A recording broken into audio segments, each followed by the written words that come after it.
Good morning, good afternoon, good evening, and I don't know what's going on with that. Whoopsie. Oh, God. Somebody extra. Okay. Yeah, we need an extra person. I don't know. It's never done this before. So this is so funny. Okay, guys, good evening, good afternoon. We're back to front. Oh, God. Okay, I wonder why this is doing this. It feels like it wants to have a third person. Have you invited somebody? No. Ghost in the Machine on Fridays. There we go. Look at me. Yeah, Hello. We are live coming to you from Cape Town, South Africa and Austria. I'm Melanie Carstens and this is Stacks Pulse. Today we are joined by my friend Brendyn Hadfield, better known as Hattie in the Stacks ecosystem. Hattie is deeply involved in governance, funding, reputation. He is a big voice in the Stacks ecosystem. He's been a D-Grants steward. He is involved with Zero Authority. We're going to get into that shortly with the Stacks improvement proposals. And he also is the host of his own podcast called Blank Page. Hattie, welcome to Stacks Pulse and that very, very rocky start. Well, we need a bit of entertainment start. So thank you very much for having me today. Thank you for the intro. I have my fingers in a lot of pies. I try to help and be of value wherever I can. So, and we can touch on all of those today. So I'm super excited to be here today. So thank you for inviting me. Yeah, I've been wanting to talk to you for a long time. So finally got around to getting you on the show. So you are a very busy lady. Yeah, well, I took a couple of weeks off over December. Let me tell you, I was struggling to get back into it. But someone said to me yesterday, when do we stop saying Happy New Year? It really just feels like we're in again. So, well, if you think we're already halfway through this month, it's crazy. I'm going to start saying Happy Valentine's Day. We're leading up to that. Well, yes, this is true. That is true. Yeah. All right, so let's dive right in. Hattie, do you want to tell us how you got involved with Stacks? What's your sort of path to Bitcoin and then to the Stacks ecosystem? Yeah, so let's start with so Bitcoin. Back in about 2010, I was in London. A friend of mine was talking about some virtual currency. I thought it was like loyalty points. It was super weird. It's like, oh, Tesco's loyalty point. No, it's something else. I was like, okay. And they were really trying to sell it to me like, this is going to change the world. This is like the new financial infrastructure. And obviously, as you do, I don't understand this. Like, it doesn't make sense. Like, no, I'll help you set it up on your computer and you do this and a miner. And I'm like, this is way too complicated. Like, I don't understand. Like, no, I'll give you some Bitcoin, like 100 Bitcoin. And then you can see how it works. And I was like, I don't. Well, honestly, I thought it was a scam, like trying to install some Trojan on my computer because we had those weird viruses going around. Yeah. So like, nah, we'll leave it. Thank you. Anyway, so later on, then obviously Bitcoin, like I think it was Silk Road happened. And then I was like, oh, this is super interesting. People are spending money. And I was like, oh, okay. Still left it because I thought it was a bit dodged the way the media was saying it. Fast forward to 2017, my brother got an offer from Ethereum to do some work. So he's got a medical company and he had an opportunity to get some Ethereum to help build out on, like basically build medical records onto the Ethereum blockchain. So we spoke about that and he turned that down as well, which is about 300 Ethereum. So yes. So obviously I was following and I thought, okay, I watched the price go up and down, really fluctuated, interested in it. The thing that really sparked me was as soon as I saw Top Shot, those NFTs from the NBA, I was like, hang on a minute, this is super big. Like then I understand everything snapped into place. I was like, wait a minute, so I can have a card of like whoever you want. So let's just say LeBron, because everyone understands it. I'm going, I could have a LeBron card and it never, like, I will have it forever. It will never break. It'll never tarnish. And it's liquid. I can sell it straight away. I thought, oh, this is super interesting. Which then Bitcoin's prices, COVID started coming around. And then I was like, oh, like Bitcoin price dropped. I was super interested. Anyway, long story short, I got on a space by a South African lady by the name of Melanie. Yes. We were talking about D-Grants. And I thought, oh, this is super interesting because I was helping other crypto companies, so Metaverse and that. And I thought, oh, this is super interesting, some grants. I had to listen to the grants, said layer 2 Bitcoin. I was like, this is interesting. And the rest is history. So basically I've invested in, obviously being involved in Bitcoin, understand how Bitcoin works. You spend your 50 hours of learning how it operates. We've had clear indications, obviously, from COVID, why it's important to have self-sovereign money. But that's my entry point to Bitcoin, was actually NFTs. Amazing. Yeah. I actually also came to Bitcoin because of NFTs. I was like you, heard about it years and years ago. Same sort of story. And I mean, I asked that question a lot on my podcast. And so many of them have that same story. I heard about it in 2012, 2016, and then it was kind of that Ethereum. I think that really took it also mainstream, was that like CryptoPunks, CryptoKitties, I think it was. Yeah. And all of those. So, yeah. And then just in terms of your personal story, you've worked across quite a range of fields. I think government, education, we've spoken about before, finance, security. And I think when I listen to you speak, when anybody in the ecosystem listens to you speak as a strategist, you really can speak on a lot of topics. So do you think kind of, or how do you think those things have led you to the passion that you feel for this? And what is that deep passion? A lot of people will have different stories. They're going to come in and they're going to, develop an app that's going to change the world. Or, with me, it was come in and find something that's going to change things for artists. So all of those things could have combined together.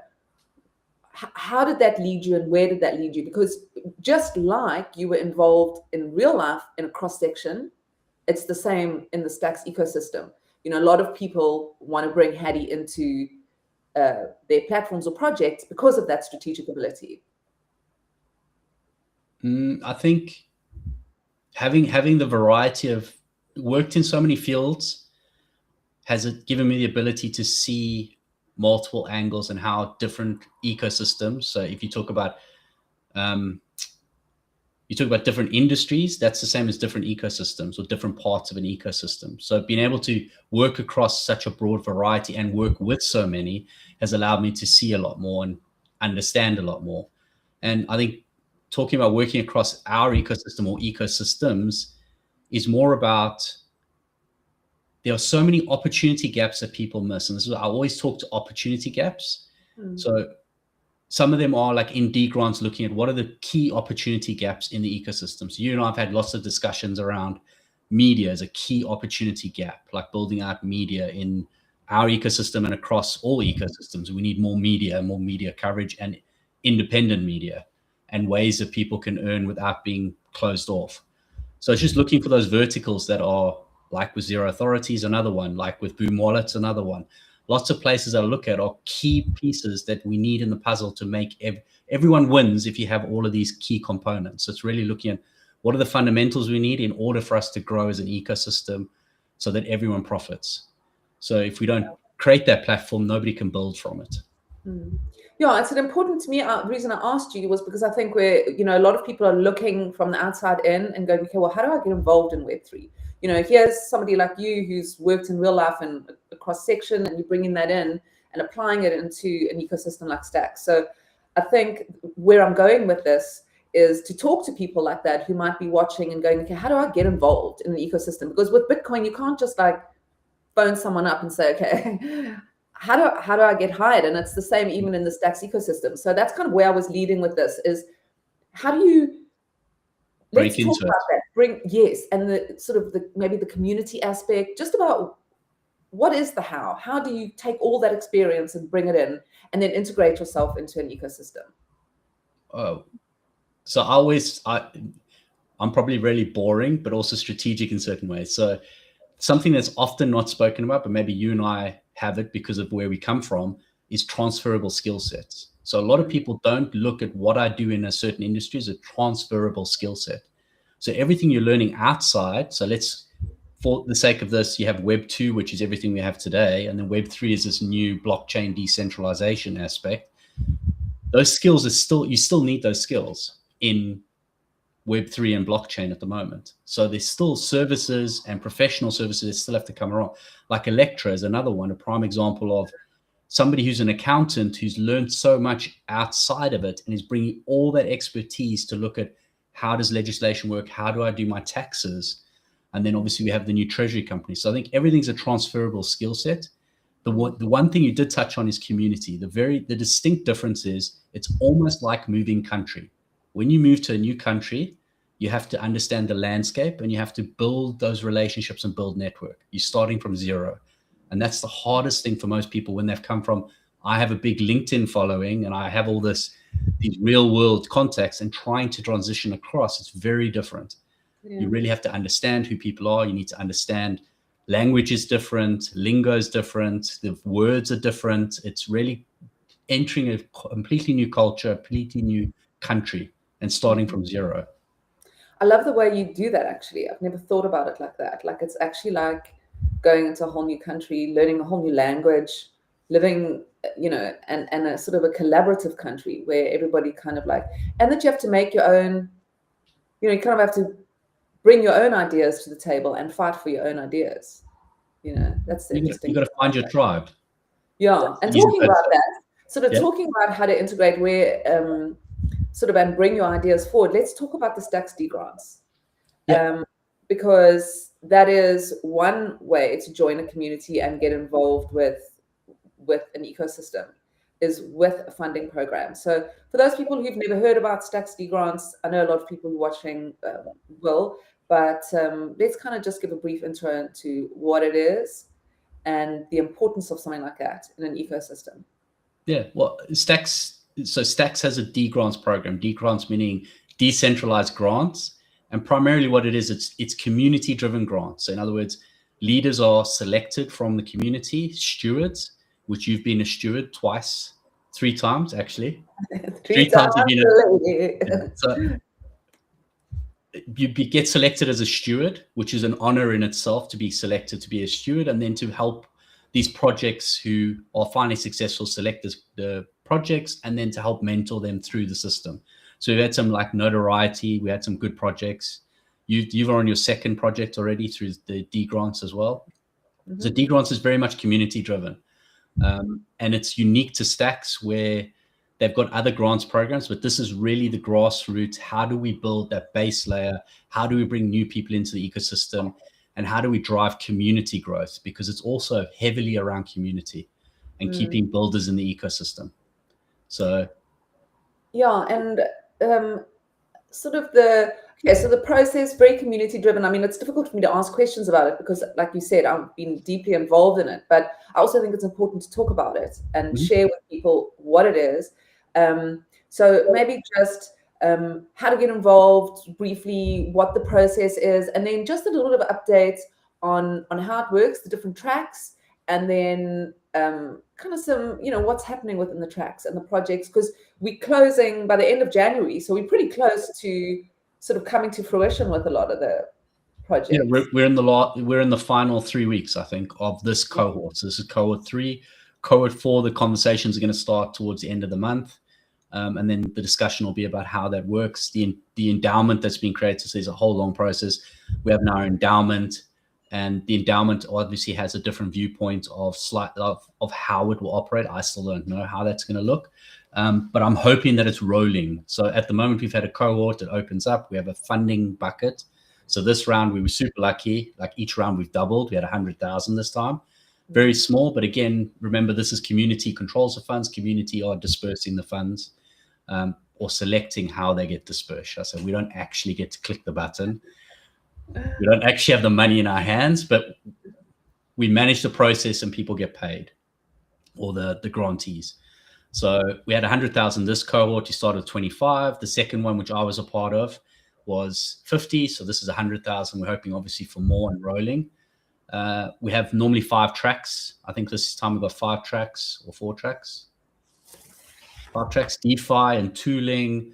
I've got social fi and community as the track that I'm running this time. Last time was DeFi and BNS was what I ran last time, which is the Bitcoin naming service.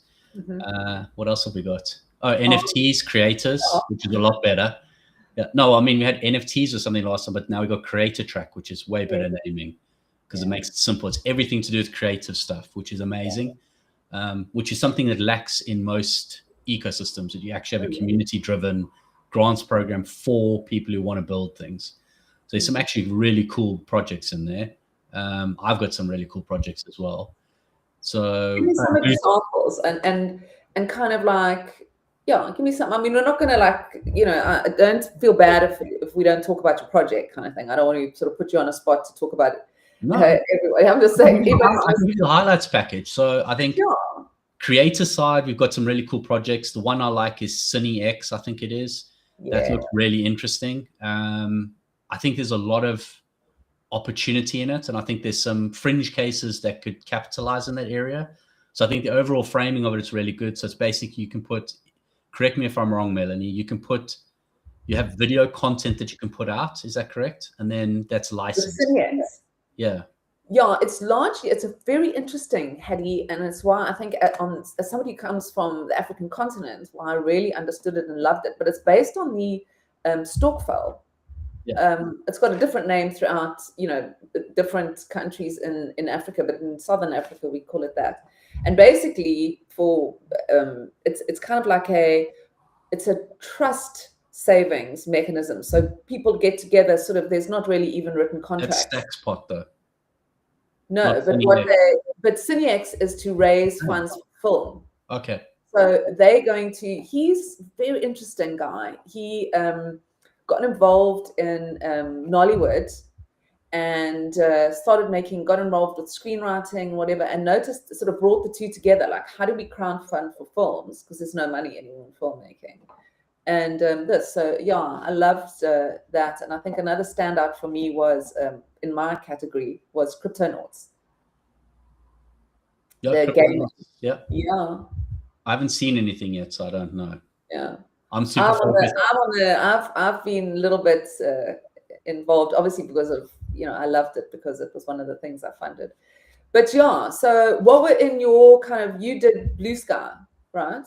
No, I wanted to do Blue Sky, but I got Community and Social Fi. Right. Steve Peace Love got Blue Sky, but I love all my ones. So I've got Blocklift, really awesome project. Love what he's doing, like Neutron.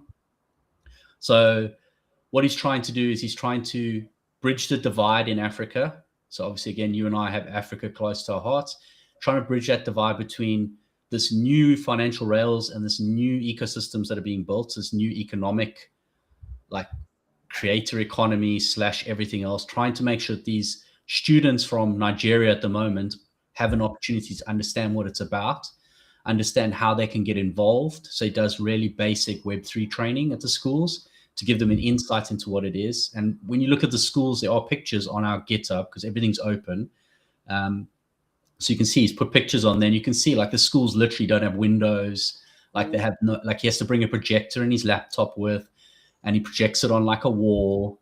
So it's literally, these students have nothing, and these are underserved. So not only is Nigeria has really posh schools or really like good schools, but they're also schools out, sort of regional schools that don't have as much access. He's going out there. But not only on top of that, he's also giving them backpacks because, again, like school supplies, they can't afford school supplies. So he's got backpacks for them. The future, I think there's notebooks coming, there's pens. So he's trying to give them a lot of other things. So it's trying to build opportunity for these underserved communities in the regional areas of Nigeria. And it's a blueprint for the whole of Africa. So he's starting there because he's based there, but it's really a blueprint. Yeah, it's amazing. And it's sort of really inspiring. And I think that goes back to what you were saying about a community thing. It's really chosen by a community, and it's hopefully kind of feeds back into community, So an amazing project, and very grateful as well that this show basically is running because of D grants. So yeah. Let's go. Okay, so what also is close to your heart and kind of an infrastructure that the D grants is using is Zero Authority. Correct. Yes. So something we're all passionate, I think, about in the ecosystem. Let's kind of, what is Zero Authority? What does it mean, and why is it important? Why? That's a long answer. Yeah. So I think if we just start, if we start with the basis of Zero Authority started as a how can we have a truly trustless ecosystem or way for us to have economic output? So how can we build this trust amongst humans? So as we're all interacting, but that we still need a basis of which pseudo-anonymously, you can interact with somebody else trustlessly, but you still want some form of reputation. So ours was looking at, initially was, how do we build reputation on chain was the initial start. And what we've taken from building out from reputation on chain is the metrics of how you measure that, but then how do we allow people to actually earn in this new environment? So what's the next layer up? So in order to have reputation, everyone goes, yes, we need reputation, but it's not important when you think about it. Everyone just wants to make money and interact. So why is reputation important? So we needed to build the why. And what we've done is we built a marketplace for gigs. So in other words, you can now have jobs. That job builds back into your reputation, proof of work, which means over time, the longer you build this proof of work, the more opportunity you have. And people can say, I want to work with Melanie because Melanie has proof of work. She's done this, this, this, and this. It's endorsed. We can also see payments, all immutable on chain. So the next step off that is then how do we shorten that, because there aren't as many jobs because we hit obviously the bear market. So there aren't as many gigs. Everyone's cutting costs. So how do we incentivize again? So we went into bounties. So we could see that people needed a channel in order to do small tasks, one-off tasks, which is shorter than a gig, or incentivizing people to go out and talk about something or to perform an action. So that was where bounties came from. And we keep expanding. Like now we just launched, or we are about to launch quests. So quests is going to be, well, let me go back to bounties. So bounties I always viewed as being the interview. How do I interview somebody? I can create a bounty, which allows people to submit their work or submit things. We can then have an interview. You can cut down to your top 5 candidates, and they can get a gig after that. So that's where I would go with that. And then you have quests, and quests are basically, there's a whole load of things that it could do that I have in my head. So I don't want to go too much into it. I don't want to give too much away, but basically you have tasks that you can perform in a sequence to earn, say, a badge or a learning environment. You could use it in a learning environment.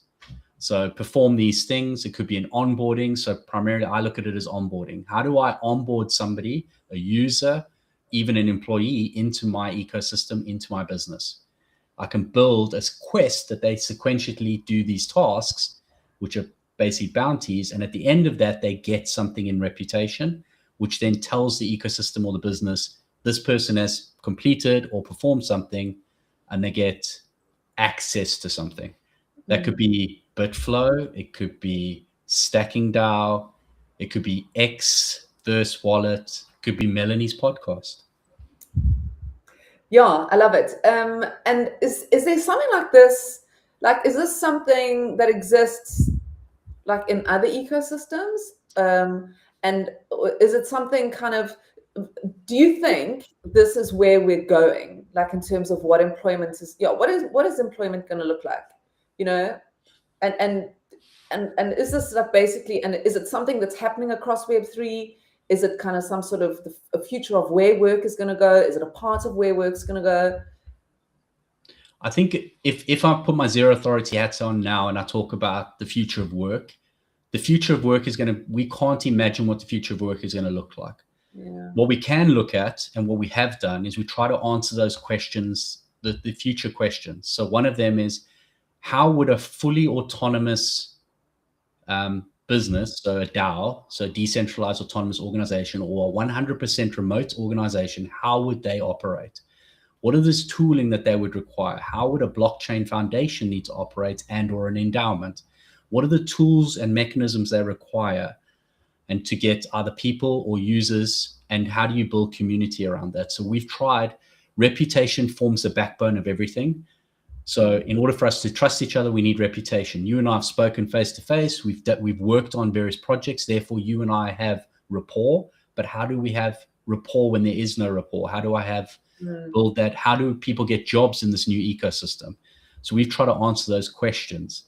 One of the biggest things I think we're answering with what we're building is, we know we're transitioning to agents. The question is, am I dealing with Melanie's authorized agent? Or am I dealing with, for lack of a better word, Timo version of Melanie's agent?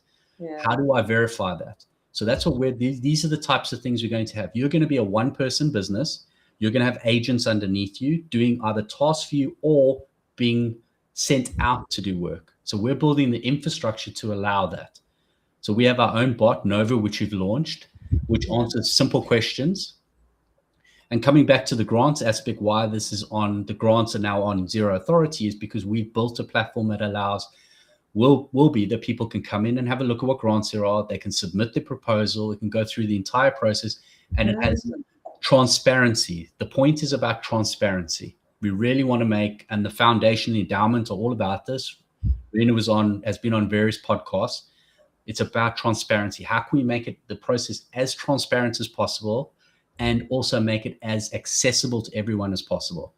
And Zero Authority was selected because we have all the building blocks.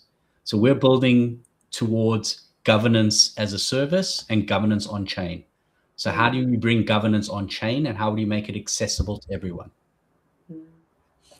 Yeah, I kind of want to, I mean, obviously we're going to talk a little bit about governance just now, but I think I just want to stick a little bit with, you spoke about AI and dealing with my agents, and, it's a question and it's a conversation I'm very interested in at the moment now, because that is the big question, not even dealing with, because yes, we may know each other, and yes, we may have an element of trust. And so you're going to go, okay, look, I'm dealing with her, or I'm dealing with, some of her agents or whatever it is. But I suppose what's also important is, how do I know that that's even a real person? Or is that even important? This is why reputation. This is why reputation is the backbone of everything. So people want to be pseudo-anonymous. So we've seen the rise of, which again, Stacks, who is part of the core team, he saw it long ago, and so did Zero, that we want privacy. People are moving more and more towards privacy. As this world comes, and especially with AI, people want pseudo-anonymity. So they want to be anonymous as far as possible, but still be able to interact. So we're trying to build that element of it. But to your point with AI is, we need to know who we can trust, whether it's AI or human. We also need, it's not about being proof of human, but to a certain degree, your reputation will allow you to show proof of humanhood. So if people want humanhood, you'll be able to have proof of humanhood. And it'll also allow people to then attach these AI agents, which they can rent out to other people. So Melanie Carstens has a certain intellect across these facets of these industries. I can rent Melanie for music. I can rent Melanie for whatever else, your agent part of it. So we're looking at the marketplaces for intellect, and how can we create a trusted environment for that? That's only one really small aspect of the base layer we're building that you can build on top of. Yeah, that's interesting, Hadi. Now, I'm going to get sidetracked now, but so what? Okay, so how do I then put my intellectual property into an agent, or how do I transfer it so that people can hire? Because I remember back in the day, I used to say, when I was Good Kitty, and I used to say to all my friends, you laugh at me, one day Good Kitty's going to be working while I'm sleeping. And that was years ago. And now I'm kind of looking around and thinking, okay, this might actually be real. So how does that work? You know how we obviously talk to our ChatGPT, and it slowly starts learning, sort of, it's feeding back to you. It's a mirror of who you are in terms of how it feeds back to you.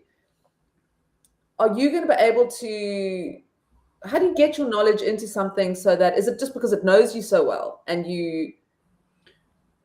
So from Zero Authority's perspective, in order for us to build an agent for you, which is not off the cards for us, but from an infrastructure and a cost factor, it'd be really expensive to be able to build individual bots for people, like build your agent.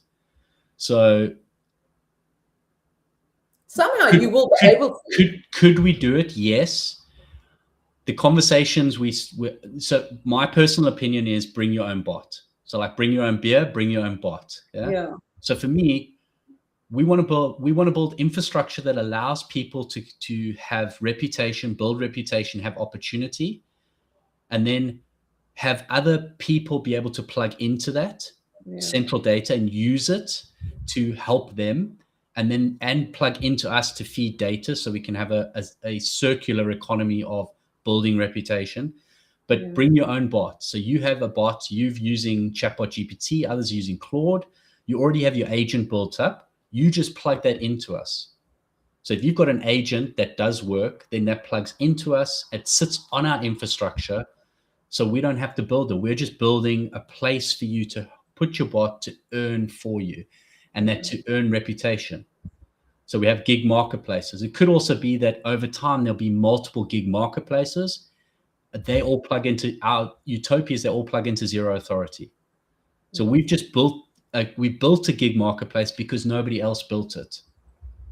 That's the reason why we built it. Our primary goal is around reputation and making sure that we can build that reputation and to be that protocol level on any ecosystem will be the protocol level of reputation. So we built these out of necessity to show people what reputation can look like and be valuable. Yeah. Made me think of something again, because that's it. I sort of have been talking a lot about proof of personhood, but actually, people might just want to hire an agent, so you might want proof of agency or whatever, not agency, but, proof of agent or whatever. Well, with X402, it's... Well, that's what's going to, sorry to interrupt you, but that's what's going to happen. You're going to be able to hire someone's agent. So if I've got intellectual property that I've trained up something really smart. Yep, that's the gold mine is the knowledge now. So as we look at so if you want to take AI as a separate aspect, so there's something I was watching the other day which is super interesting to me. So Lionsgate tried to take all the intellectual property that they had and all the movie, and I think they've got between 20 and 50,000 hours of movies in their catalog.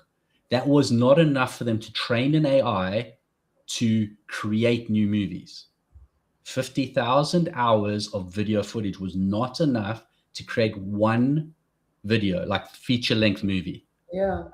So when we talk about intellect, AI, it needs so much data. It scraped everything from the internet. It's going to scrape this video that we're on now, take all this feedback, think about it, put it into its... So your intellect is going to become more and more valuable. And once you've trained it on your proprietary intellect, that's incredibly valuable in the marketplace. So AI agents are going to be huge. We don't want to we would love to be able to build a way for people to do that, but the amount of investment we'd require to build that is not our primary objective as Zero Authority right now. Yeah. It's better that somebody else built that and plugged into us, because we know reputation, we understand that, and that's what we've been building. So everyone can see how this is slowly evolving and how quickly we can see we're building tools to help people plug into reputation. That's all we're doing at the moment. Yeah, but exactly. You say that now, but I mean, Zero and I were chatting the other day about like back in the day with Zero Authority, and he said to me, it used to be a piñata. And I had such a laugh because I remember I went on there in true Mel style, and I was like, where do I provide my feedback? He must have just thought, who the F-bomb are you? Because I was like sending a long thing about because I loved it as well from the beginning. But what's interesting is he was saying like back then, he would just never have been able to imagine the sort of speed of development. What would have taken months is now done in a few days. So, you'll probably find in another year, you'll be churning out bots for people. I think we have the early signs of it, and we played with it and we dabbled with it. It's tremendous amount. So Gisler, who's joined us, he's done obviously NovaBot, and he looks after that. Incredible work that he's done. He's just released a new version of it. It's awesome. We have a few problems with X's API, but that's because people have been using it incorrectly and putting slop, as they call it, AI slop into X, and false engagement. So, but anyway, we are dabbling in it to understand. And as you said, in a year's time, it might be perfectly plausible that we have what we need to be able to offer it to people. You come on, train your own bot or bring your own data, put it in the bot, and then you have an opportunity to earn more money. So to create stuff. I think we're in the experimental stage. Like you and I were talking earlier about ordinals on Bitcoin. We're in that experimental stage. How can we experiment? Where can we pull and push levers? And what adds the most value? Yeah. And how to use this new tool. I mean, that to me is the most fascinating thing. It's not just a new version of Google. It's very empowering, and so amazing for where it's going to take us and how it's just going to change the world. And I know that sounds silly, but it's a fascinating time to be alive. Well, it depends which angle you want to take. You want to take utopic or I'm going to go with leaning into it cautiously but curiously. Yeah, it's a good way to go. It's going to fundamentally change society. I made that up as I said it, but I think that's pretty cool. Yeah, it's fundamentally going to change us, and it already has. Yeah. So, I think it's going to make us. It's going to force us to face the realities of humanhood, and for us to decide what it means to be human. Yeah, and to pass the baton on for no longer the smartest on the planet. I think I read somewhere recently that somebody said this is the last thing that man is going to invent as man alone. Like this was our last invention. And everything else now we're going to do, we can't not. It was like before AI, everything we invented used the internet, because even if you just emailed you couldn't invent something without Googling it, or that's what you did, even if it was just to see if somebody else has done it before or whatever. So I don't know. I think this is it's exciting. No, it is exciting. I think the true question is, can AI truly can it fill the void between 0 and 1? That's the question. So at the moment we talk about AI, a prompt starts and it ends at some point, or just loops. So the question is, can it go from 0 to 1? And if it can go from 0 to 1, then potentially it can compete with us. When we talk about intellect, yes, it has vast amounts of information it can process quicker than us, but it doesn't necessarily mean that it's more intelligent than us. Compute power doesn't transpose to intelligence. Yeah. But we need to define what intelligence is. I was just going to say, are we intelligent? That's like, we have to define it. When we truly define what intelligence is, because where I read there's 9 different types of intelligence. So is it going to compete across all remits of intelligence? Perhaps not. Yeah. And if it really gets to sentient status, is it really interested in what we want anymore? Not in a bad way. I meant like somebody said, it's like talking to ants. Like we don't talk to ants. Yeah, exactly. And I'm sure ants don't want to talk to us. Yeah. I don't think they're interested in us, to be honest. We're too. Except they might just like, don't stand on me, please, or squash me. Sorry, yes, I went too far on that. No, I love it. The whole point is to have real conversations here. And I think those are important things. If we're thinking it and curious about it, then at least one other person is. So. We need to question ourselves, Melanie. The point is not to buy into this. Everyone's saying the same thing. You'll be better off if you know how to use AI, because that's the future. So would you? Because if everyone's using AI, then it's the same as everyone doing the same Google search and getting the same results. So where does ingenuity come from? Where does all the information's the same, and then we're back in COVID time where we just get one narrative because it's giving us one narrative. So if we take AI, the way I view AIs at the moment is very much that they are the same as, this is Fox News, this is CNN, they all have their own flavor and their own narrative. And as long as you're unbiased across it and you understand the world and you don't take it as gospel, then you're fine. Yeah.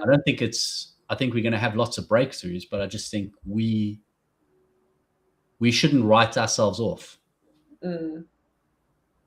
I think we still have a long way to go. Yeah, I agree with you. But I still think that, I mean, because there's a reason it's called artificial intelligence, right? Because it is manufactured, and it's manufactured from our brains. But I think when you throw that much stuff into a pot, that much information, it's going to, because I was also reading at one point somebody saying like AI might get dumber in many ways because of, and even I look at the way I speak to it now, I've gotten so used to just typing garble. I don't even have to like go back and check. It's just like a type, and half the words don't even look like real words because I'm doing it so fast. But it makes sense of it. I sometimes think, is it going to start feeding me back my gobbledygook? Anyway. No, I think AI is amazing, and I think it'll help us and it'll push us forward, and it's another level of productivity. I just think that we underestimate ourselves, and we buy into the same as the internet was going to take away all jobs. That would be the end. Yeah. All retail would disappear. It would all be online. But we can see that clearly we're still the consumer. So as long as we're consuming, we need to be able to, and AI needs to consume. So AI is going to get dumber because there's not enough data. It plateaus at a point unless it's getting fresh data to understand what's happening in the world. Yeah. It's just one big database of, and then T9 text, like predictive text coming out. So we view it as intelligence, and yes, it is to a certain degree, but it's just not the amount of energy AI uses versus how much we use from our gray matter, vastly different. We're like 100 kilowatts is what I heard. And think about how much like one prompt takes of like information and energy. Yeah. So I think quantum is where the juice is, to be honest. I think that's where we're going to solve a lot more problems. And personally, I think we can't comprehend quantum. And I think quantum is, in order for us to do what we want to do, I think AI is the interface for quantum for us. That's the middleware to quantum. But I could be wrong. Hey, look, the thing is nobody can predict this. All we can say is that nobody can stop evolution. So you can't fight it. You've got to lean into it, and you've got to say, well, it's here. We can't make it go away. And from the minute, because a lot of people also, say it's all negative, but exactly what you were saying earlier is that where there's good, there's always going to be bad. And that's going to mute itself out because there might be bad agents, but not every single agent in the world is going to be bad or intelligence. It's going to be good and bad, and they're going to be going for it. And with tools, because it is just another evolutionary tool. And we've been creating tools since we picked up the first rock. And you could either take a rock and, turn it into a tool that you can then make your food, or you could throw it at somebody, and kill them. Yeah. So, that's what humans do. We make tools, and then some of us use it for good and some of us use it for harm. So, yeah. Well, a simple one, which is super interesting, follow on from that, which people I found really intriguing. They said it's the same as electricity. You can kill somebody with electricity, or you can light an entire village with it. Like, there's good and bad, or powers that are medical equipment, or powers your computer. Like, there's good and bad to both sides of it. It's just exactly, and there will always be. Yeah, but welcome to humankind. I think I would trust humans less. Because I mean, people can be very horrible. But anyway, let's not go down that road. You mentioned just now governance and Zero Authority's relationship with the Stacks or the foundation, and with governance and the Stacks improvement proposal. So let's just talk a little bit about that, and what's happening with because obviously the last kind of time I was really, and I think a lot of people were listening to whatever was going on about the SIP was with SIP 31 and what led to the endowment. So kind of, let's talk about that. Like what is it, and how do people get involved, and how important it is to get involved? Because I remember back in the day, 3 years ago, Hero reached out to me, shout out to Hero Gamer. And he was like, how do we made this like silly competition on like people to do something like fun about SIP. Do you remember? I think you were involved there as well. And like how to get people involved, because it can be considered quite a boring thing, Yeah, I think, so SIP, for anyone who doesn't know, is the Stacks Improvement proposal. So when you put something into, you propose something to change on the network. It's almost the same as like if you had government, you'd put in a proposal to change a law. So, and then we go through like the different avenues of law. It's the same with a blockchain. You have a process by which you can change the rules that govern the chain. So Bitcoin has it, which are BIPs, so Bitcoin Improvement Proposals. Ethereum has it, which is IP, so that's the EIPs. Exactly the same. So every chain has it, and it's a way to change the rules by which the chain is governed. So for ours, which SIP31 you were talking about, was changing the way, increasing the supply of the tokens, which are paid out for every new block, and obviously a portion of that going to the endowment to fund it for the next 5 years. And then obviously a lump sum, which came out of the entities that were created when they first decentralized. So, but yeah, governance is super important from a fact of if you view a blockchain as a country, there's a government or a set of rules that it's governed by, and governance is really important in how you vote on that. So you have that same stacks and everywhere else. You're basically voting with your stacks. You don't give over anything. You just have a certain number of votes, and that dictates whether it passes or it doesn't. I think you have to do, I'm always going to get it wrong, and Hero Gamer's going to slap my wrist later. So I think it's like 80,000 you need stacks, which is the currency on the stacks, so STX, for it to pass. And then you need a certain percentage of those to be yes. So you need the minimum threshold. But anyway, that's the boring stuff. That's why it's so boring. But it's really important. So we have some super exciting stuff. So like we've got the new one, which is for bringing the X402. So people who understand what that is, it's allowing micro payments to go through, and especially AI agents to accept and pay money. So that's super cool. We got that coming to Stacks. We got Stacks Pay. Sorry to interrupt you, but I'm interested in that. I spoke to Toonie a couple of weeks back. And that's such a huge step forward. The 402. It's an important step. It's a building block. So it's a building block to opening ourselves up. So there are a lot of layer 2s on Bitcoin. So layer 2 meaning you have Bitcoin as the mother layer, and then layer 2s are ones that run on top of it. So Ethereum has a lot of layer 2s, Arbitron, Optimism. Polygon was the first one. So I think it's Matic now. It's a new token, or anyway. So Stacks is a layer 2, but it anchors to Bitcoin. So that's what makes it unique to everything else. It's proof. So we have that proof, which is completely different. So all of the transactions are actually anchored, so put into a Bitcoin, and you can't change them. So as Bitcoin is immutable, so is Stacks immutable. So we have this and by having that, it actually opens up doors for AI. So going back to the AI has been able to pay each other and move. This is a really cool feature that allows them to accept payments over the web, and that Stacks is obviously the best place to put it on because you've got faster blocks now. So it's a building block to that, and a whole host of other things. So I think we're only imagining like 402 as being like, oh, this is cool, but it could be micropayments on anything.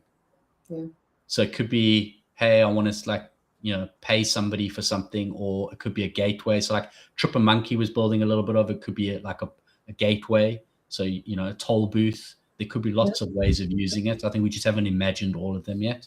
But yeah, it's exciting. I mean, we've got loads. We've got Stacks Pay, which is what Dan has been working on for a while. V2's coming out. So that'll be out soon.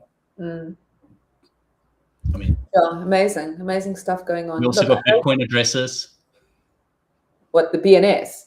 No. So Larry's put forward that we will. Oh yes. We'll use Bitcoin addresses only. So anything running on Stacks, you just use a Bitcoin address, and it'll auto detect like what asset and which layer it's on, and push it for you automatically. So once the wallet's adopted, it means my Bitcoin address and my BNS just become my address everywhere. So eventually you'll be able to put it across all other chains as well. And that basically means we using Stacks in the background. And that is just happening without us even kind of doing any swaps or anything. That's just running in the background for your. Is that how it works? Yes. And If that's I send your, SBTC, for instance, so bridged Bitcoin to the Stacks layer, it'll know where to send it, which wallet to send it to. So it'll be Stacks layer. If I send you native Bitcoin, then it'll know to put it in your Bitcoin wallet or with a Bitcoin address. So we'll move completely, which will help people to Bitcoin people to move across to layer 2 because it'll be seamless. The only problem we have maybe is a little bit in the bridging side of it. We just need to, there's a few things we need to sort out, but most of it works pretty well. And then when we get to smart wallets, of course, if you go into smart wallets, that's why X402 is important. That's why this Bitcoin address will be important as well. And it also, the Bitcoin address will mean that it'll open up every single layer 2. So then wallets can run every layer 2, and I just use my Bitcoin address and it'll auto determine, oh, this is going to Rootstock, this is going to Stacks, this is going to Bob, this is going, so we won't have that issue anymore on Bitcoiners coming across to layer 2. Really? So kind of an interoperability between that's how I view all L2s. Okay. Yes, so that's the opportunity for wallets, and that's what I'm really trying to push at the moment. Is this is the opportunity gain for wallets. I already have a Bitcoin address. I don't have to worry anymore because the wallet will know where it goes. So then I can earn from any layer 2, and then we can obviously bridge out again and say, okay, now we've got all Ethereum, so all EVMs are now in your wallet, and then you can move out to Sui and Say and wherever else you want to move out to. But originally, my actual idea is to say, can we bring all layer 2s into one playing field? Because that's the opportunity gain. Like, again, looking at opportunity, that's the opportunity for a wallet. Yeah. Imagine receiving, like, you get Lightning, you can get like Mother Chain, you can get Stacks, you can get Rootstock. It's irrelevant. Yeah. And I suppose you're going to need that. And it's also not going to be, it's going to be necessary if someone else once said to me recently as well, I think it might have been Toonie, maybe, was how the agents you're going to go out, say now I want to buy a new phone. Then I would put out and I'd say to my agent, I want to buy a new Apple iPhone, it will go out, and in one sort of prompt, it's going to speak to all the suppliers of Apple phones, and all those agents are almost going to be bidding for that agent to buy the product. So that's why these become so important as well, because you need to say, okay, I'm going to spend $1,000 on my phone. No more. Go and get me one for $1,000. Right? And it's just the agent's going to do all that. That's why you need your agents to be able to spend. Is that what are spending agents going to be doing? Are they just going to be buying your Twitter subscription? There's multiple ways you can use it. So I think there's another part that hasn't been done yet, which is there's another EP, like on Ethereum, they've got another one which allows you to authorize payments. So almost like we have direct debits, you'll be able to have direct debits on your account. So you'll sign once and it'll basically just deduct every month. So you have those as well. There's slight security things. With agents, I think the sky's the limit. Whatever we choose, we'd have to build, and that's why smart wallets become really interesting over time. There's another one which Sui's building, which is super interesting, that Resh and Dan spoke about from Boom Wallet. There was a tweet about it this week. Was about the object-centric model. I think I got it the right order. So it's not an NFT. So if we take Skullcoin, for instance, like with Zenny, so I have my game card. The game card doesn't live in my wallet. The game card lives on chain, but it's connected to my wallet that I have ownership. Therefore, I don't need to consistently authorize anything for add-ons or for it to change. I only have to do it when I sell it. So it starts changing the way in which we interact, and items become objects on chain rather than an NFT in our wallet where it's static, which is really interesting. I haven't explored it fully, so I'm just speaking from a very broad. Yeah. So there's lots of ways to change, which then means that where you're talking about buying and selling things, there's also opportunities for having objects that you purchase, which then can be attributed to a physical asset. There's ways that you can authorize payments. So if you say, agent, go out and find me this, you've already pre-approved $1,000 worth of Bitcoin, for instance sake, or USDC. So it's already pre-approved by you and it's going out. When it finds the deal that matches your requirements, it may not even come back to you and say yes. It'll just it can't. Because if you imagine, well, if you think about how lightning fast, that's why I said it's going to be in a second. It'll put it out. In that second, it takes it to message you and say, I found one for $9.99. It's the deal of the day. And then you miss that ping. You're like, oh, well, now then the next 4 hours, it's going to be 1099, So you're going to have to give it money. Well, that's the thing. You will deposit it into its wallet. So it's smart wallet. You'll deposit the money into its smart wallet and it'll have access to that funding. And then obviously you may have a expiry date or something where it returns it if it doesn't find an offer for you, or it sits and just waits. But the idea is really cool. I hadn't thought about autonomous RFP. That'd be a really cool marketplace.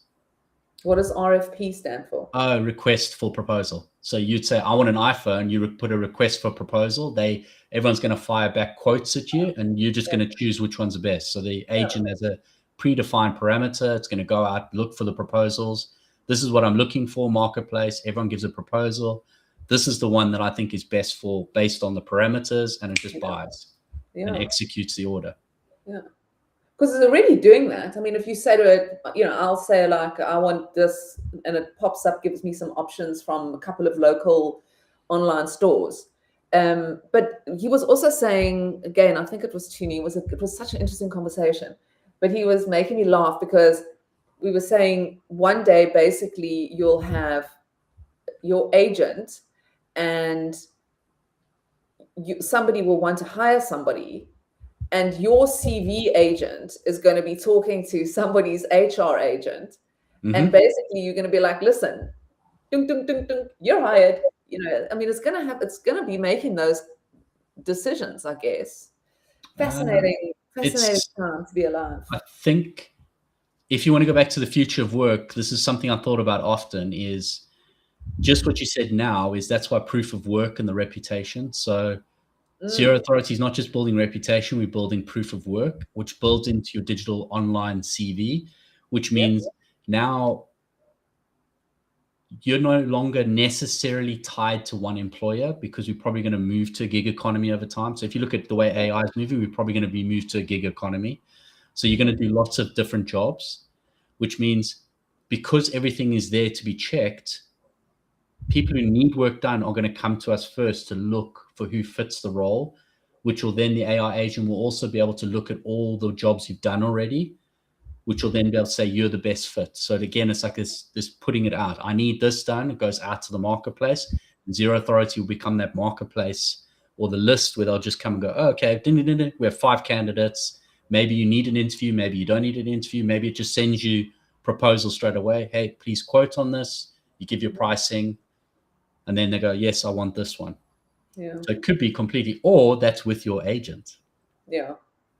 I know. It's going to be like, people, I'm just going to be lying on the beach all day and I'm going to be working my my good old South African word. I'll be working myself crazy. Working your rear end off, yes. Yes. That's a good old bit of, come on, Khan. I haven't said that in ages. Remember? Always on the show. Anyway. All right, I know you had a hard stop 10 minutes ago, so let's kind of wind it down.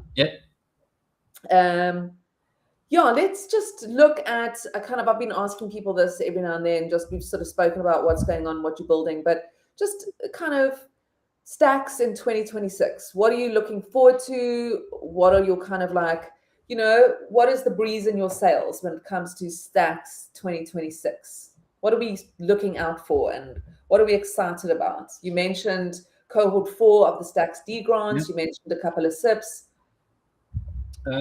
Stacks, let's see. So on the Stacks forum, so I think it's like forum.stacks.co, I think it is. So Arena put out a really cool article at the end of last year, which kind of outlines the roadmap. I'm really excited about the roadmap. There's still a few things in there that I would require more clarity on. But I think we have a good step forward. I think there's a lot of investment coming into the ecosystem. I'm really excited about all the builders, and I want to see those deliver this year. Stacks, obviously, cohort 4, I'm really looking forward to, because I think we have a unique blend of the way we do it, which allows us to find gems. And I think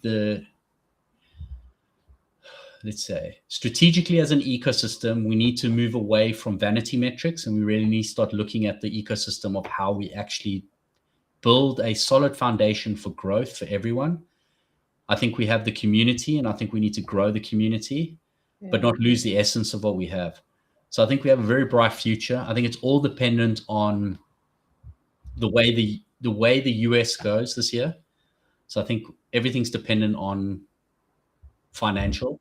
What I am super excited about this year, which I hope is going to happen, is that more emphasis happens in Africa as a whole. And I think that's really the growth area. The other side of it, I think, is that we, as an ecosystem, there are a few fundamental building blocks that are missing. And we need to plug those holes and start building in those opportunity gaps in order for us to fully grow, if we're looking at just stacks, to fully grow and to bring Bitcoin to the masses. Because I think stacks can help bring it to the masses, because it needs to be cheap, essentially, for it to work in Africa. And I think Africa is one of the few places on the planet where it's going to make the biggest impact, because currencies are dropping. I mean, the rand has been up and down all year, if we talk just about South Africa. So you can hold, Bitcoin is a store of value, and stacks allows you to have a store of value, and it's a lot easier than Lightning. So Lightning being our biggest competitor. So I think if we can build payment rails through Africa, I think that's the opportunity gap. And that's why is that easier than Lightning?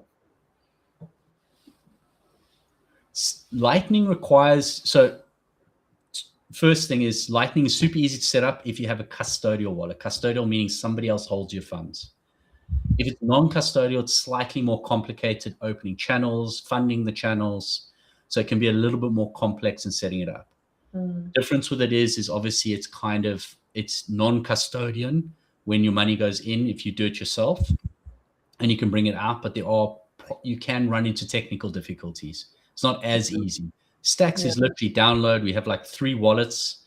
So let's say Leather and Xverse being the largest at the moment. Boom Wallet is on its way, which will be the next competitor, which is it's not even a wallet. It's something vastly different to a wallet. But it will do the wallet functions as well. So you just download the wallet. You can obviously buy it on a central exchange or in app by stacks, and that's it. You own it. If you stack your stacks, it stays in your wallet, it's just locked, and you're earning yield off it. So it's a lot easier from that perspective. Like the startup is easier. And then if you have SBTC, then it's even easier. You're moving your Bitcoin. So you can have Bitcoin moving exactly the same way as it is moving on Lightning. So different products. I'm not saying it's better or worse. It's just different. And I find stacks easier. So that's what brought me to stacks. Lightning for me, was really complicated. Non-custodian, meaning you control all your keys and your money. Look, I tried to set up LB the other day, and I was just like, no, I stopped.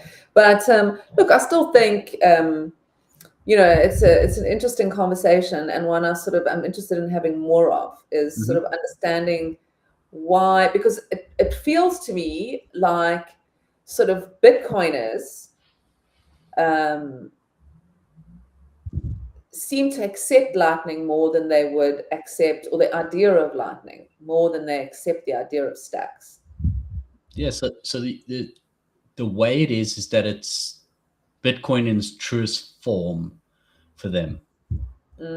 So, and there's no stopping it coming in and out. So for stacks, there are 15 entities that are controlling that bridge to bring it in and out. So it obviously sits in a wallet on one side, and then you create it on the other side. You mint SBTC. So there's still a slight concern around decentralization, and that it could be halted. I think the more, as we build out as stacks and we have more people being able to come in there and be those validators, that's when the secret sauce is going to be revealed. And I think it's just a slow burn. Bitcoin is Bitcoin.